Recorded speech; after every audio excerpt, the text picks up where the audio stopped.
খুলনা অঞ্চলের মানুষের ক্যান্সার চিকিৎসায় 2021 সালে খুলনা মেডিকেলে 100 শয্যার পূর্ণাঙ্গ ক্যান্সার হাসপাতাল নির্মাণের উদ্যোগ নেয় সরকার। সে বছরের শেষের দিকে 175 কোটি 72 লাখ টাকা ব্যয়ে শুরু হয় নির্মাণ কাজ। কাজ পায় ঠিকাদারি প্রতিষ্ঠান MPPL ও এসএন বিল্ডার্স লিমিটেড। এই প্রকল্পের কাজ শেষের সময়সীমা বেঁধে দেওয়া হয় 2023 সালের জুনে, কিন্তু 3 বছরেও প্রকল্পের কাজ শেষ করতে পারেনি ঠিকাদারি প্রতিষ্ঠান। এখন পর্যন্ত কাজ শেষ হয়েছে মাত্র 35%।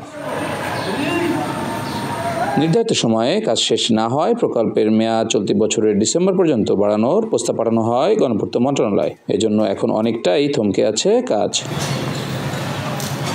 নির্মাণ কাজ শেষ না হয় ক্যান্সার চিকিৎসায় উন্নত সেবা থেকে বঞ্চিত হচ্ছেন এই অঞ্চলের মানুষ। সেই সঙ্গে রোগী ও স্বজনদের ভোগান্তি কয়েকগুণ বেড়েছে বলে বলছেন খুলনা মেডিকেলের চিকিৎসকরা। রোগীর চাহিদা অনুযায়ী আমাদের ফ্যাসিলিটিস হয়তো যথেষ্ট নয়। অপরূপ সুবিধার জন্য রোগীদের হয়তো এখানে পুরো সেবাটা পাওয়া যাচ্ছে না, হয়তো তাদের একটু বাইরেও চিকিৎসা নিতে হচ্ছে, একটু ভোগান্তি হচ্ছে। শেষ হলে আমরা পূর্ণ মাত্রায় চিকিৎসা দেওয়া শুরু করবো। ঠিকাদারি প্রতিষ্ঠানের দাবি, যথাসময়ে মালামাল ও অর্থ না পাওয়ায় শেষ করা যায়নি কাজ। প্রকল্পের মেয়াদ বাড়লে দ্রুত কাজ সম্পন্নের কথা জানান তারা।